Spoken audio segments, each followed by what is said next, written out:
उहाँको चाहिँ मम्मी हुनुहुन्न। बाबु तिम्रो नाम के हो? अशोक परियार। अशोक परियार। आमा तिमी कहाँ छौ? आइदेऊ न मेरो लागि, तिम्रो अन्न धेरै हेर्नु मन छ। हेलो साथीहरू, म चाहिँ आज आएको छु उदयपुर। उदयपुर यो के ठाउँ भन्छ यसलाई? खैरेनी, खैजनपुर। यो खैजनपुर हो। अनि म यहाँ आएको छु यो घरमा। यहाँ देख्न सक्नुहुन्छ तपाईहरु, यो घरमा आएको छु। यो घरमा किन आएको छु भन्दाखेरि तपाईहरुलाई म त्यहाँ गएर यो घरकै मान्छेसँग कुरा गरे पछाडी अनि तपाईहरुले थाहा पाउनु हुनेछ। अहिलेको लागि चाहिँ हामी जाँदैछौँ। अब हामी आइसकेको छौँ यहाँ। नमस्ते सबैजनालाई, नमस्ते। ल, अनि हामी चाहिँ यहाँ किन आएको छौँ भने हाम्रो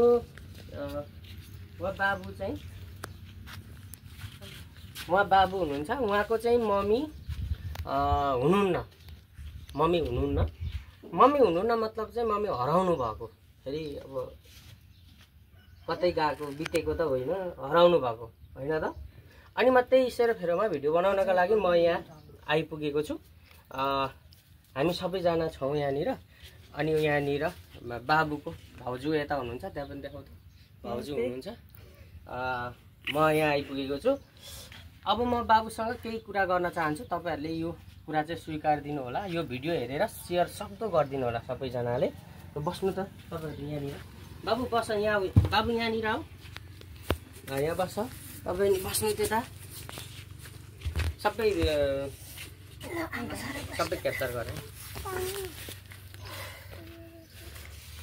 म के सेरोफेरोमा भिडियो बनाउँदैछु भने मैले एउटा कुरा सुनेको थिएँ, बाबुको मम्मी चाहिँ हराउनु भयो अरे भनेर मैले कुरा सुनेको भएर मैले भिडियो बनाएर हाल्दा उहाँ भेटिनुहुन्छ भने किन भिडियो बनाएर नहाल्ने त भन्ने हिसाबमा चाहिँ म एउटा सानो भिडियो बनाएर तपाईहरु सामु शेयर गर्न चाहेको छु। अनि यो भिडियो जति सक्दो सबैजनाले शेयर गरिदिनु होला। 3 करोड हामी नेपाली दाजुभाइ छौँ, सायद सबै सामु पुग्नेछ भन्ने आशा राखेको छु। अनि बाबु तिम्रो नाम के हो? अशोक परियार। अलि साह्रो भन्नु पर्यो। अशोक परियार। अशोक परियार। तपाईको मम्मी हराउनु भएको भनेको सुनेको मैले, साँच्चै हो त? अलि साह्रो बोल्नु है।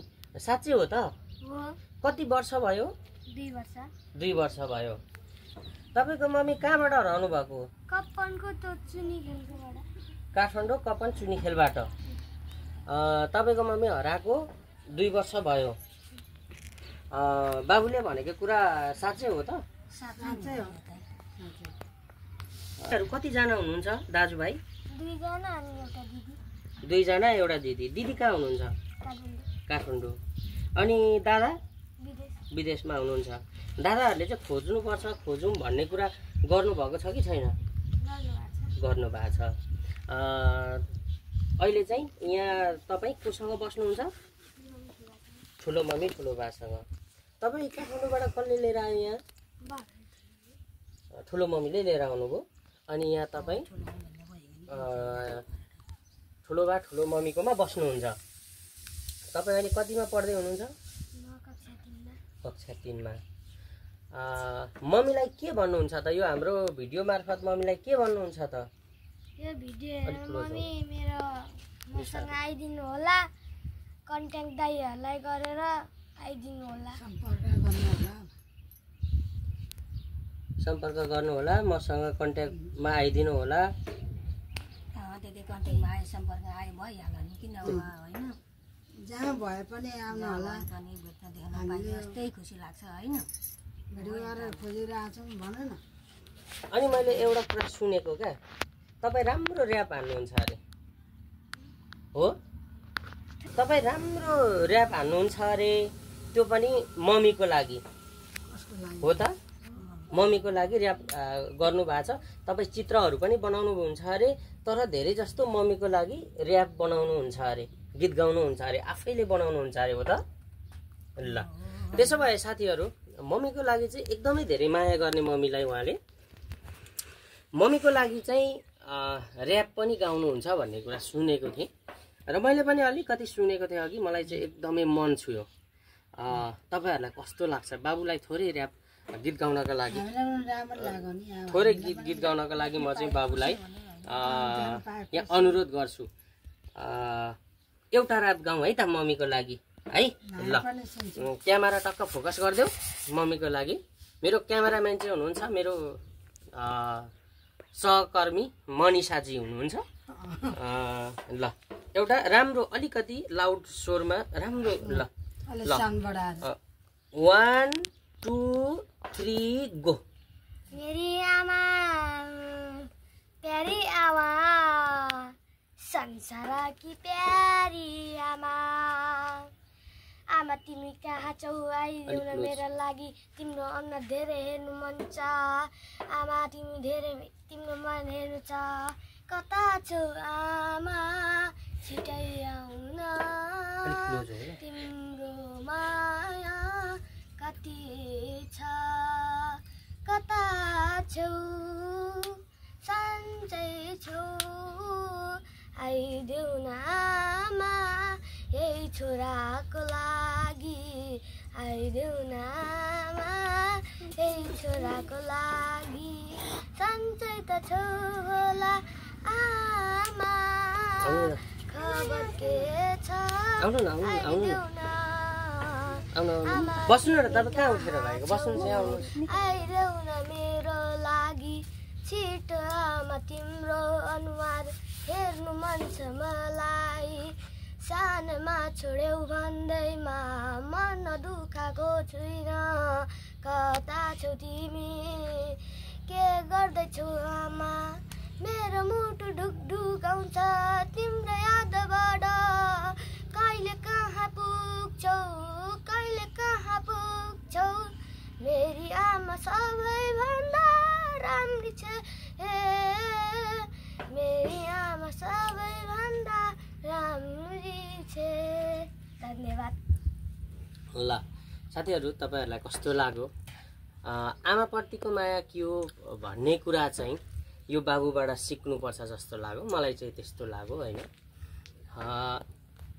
समय परिस्थिति बाध्यताले गर्दाखेरि सबैजना आफ्नो आफ्नो ठाउँमा आफ्नो आफ्नो उयोसमा पुगिन्छ त्यो भएको कारणले गर्दाखेरि तपाईँ जहाँ हुनुहुन्छ तपाईँ जुनसुकै ठाउँमा भए पनि बाबुलाई कन्ट्याक्ट गरिदिनु होला यहाँनिर नम्बर छ 9823054544 एउटा नम्बर यसमा कन्ट्याक्ट गरिदिएर तपाईँ आइदिनु होला जहाँ जुनसुकै ठाउँमा भए पनि तपाईँ कन्ट्याक्ट गरिदिनु होला बाबुले धेरै मिस गर्नु भएको छ आइदिएर देखादेखि गर्दै छोरालाई वचन बोल्दै त्यही खुसी लाग्ने सबैजनालाई त्यही त अब साथै आएर बस्नुपर्छ पाल्नुपर्छ भन्ने छैन यसो एक वचन आएर छोरालाई हेर्दै खुसी लाग्ने चाहिँ भन्ने अब चाहना हो यो भिडियो धेरै सेयर गरिदिनु होला मेरो मम्मीलाई छिट्टै भेट्नको लागि सबैले सहयोग गरिदिनु होला भन्नु त ल यो भिडियोमा हेरेर मम्मीलाई भन्नुको लागि सबैले सहयोग गरिदिनु होला शेयर गरिदिनु होला सब्स्क्राइब पनि गरिदिनु होला च्यानललाई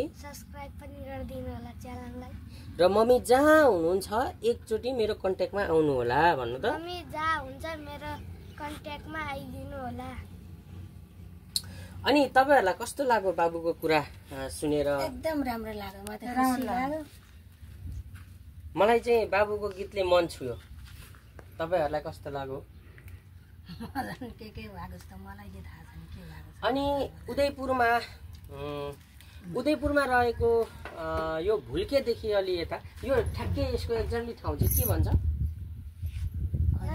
खैजनपुर नयाँ बस्ती खैजनपुर नयाँ बस्तीमा चाहिँ बाबु ठुलो मम्मी ठुलो बाबासँग बस्नुहुन्छ पुर्खौली घरै हाम्रो यही हो उदयपुर खैजनपुर नयाँ बस्तीमा हो गाईघाट उदयपुर यो कति नम्बर वडा पर्छ 2 नम्बर वडा पर्छ तपाईहरुले भिडियो शेयर गरिदिनु होला बाबुलाई सहयोग गरिदिनु होला भन्न चाहन्छु म पनि काठमाडौँबाट आएको थिएँ बाबुलाई यो भिडियो चाहिँ प्रसारण गर्नका लागि म काठमाडौँबाट यहाँ आइपुगेको छु यो मैले केही सानो भिडियो हाल्दाखेरि बाबुको सहयोग पुग्छ भने बाबुको मम्मी भेटिन्छ भने किन नगर्ने त भनेर म यहाँसम्म आएको छु सबैजनाले भिडियो शेयर सब्स्क्राइबर सबैजनाले गरिदिनु होला अनि फोटो पनि तपाईहरुको सामु म फोटो पनि हाल्दिनै छु फोटो नहाली त भिडियो भेटिँदैन, के अरे मान्छे भेटिँदैन। म फोटो हालिदिने छु साथीहरू। फोटो चाहिँ खोज्दैछु, म यहाँ फोटो खोज्दैछु। फोटो पनि रहेनछ उहाँहरूसँग मम्मीको। त्यो भएको कारणले फोटो म यहाँ खोज्दैछु। तपाईँहरूले सक्दो सेयर गरिदिनु होला भन्न चाहन्छु। अहिलेको लागि चाहिँ बिदा हुन्छु तपाईँहरू सामु र मेरो युट्युब च्यानललाई सबैजनाले सब्सक्राइब गरिदिनु होला भन्न चाहन्छु। गाईघाट एकदमै धेरै गर्मी छ, उदयपुर अहिले एकदम धेरै गर्मी छ। त्यो भएको कारणले यहाँ बस्न सक्ने अवस्था पनि एकदमै कम भएको कारणले गर्दा अहिले चाहिँ मैले छोटो मिठो भिडियो बनाएर तपाईँहरू सामु फालेको छु। सबैजनाले सेयर गरिदिनु होला। हस् त, नमस्ते। ल नमस्ते, सबैजनाले नमस्ते गरौँ। धन्यवाद। ल हस् त।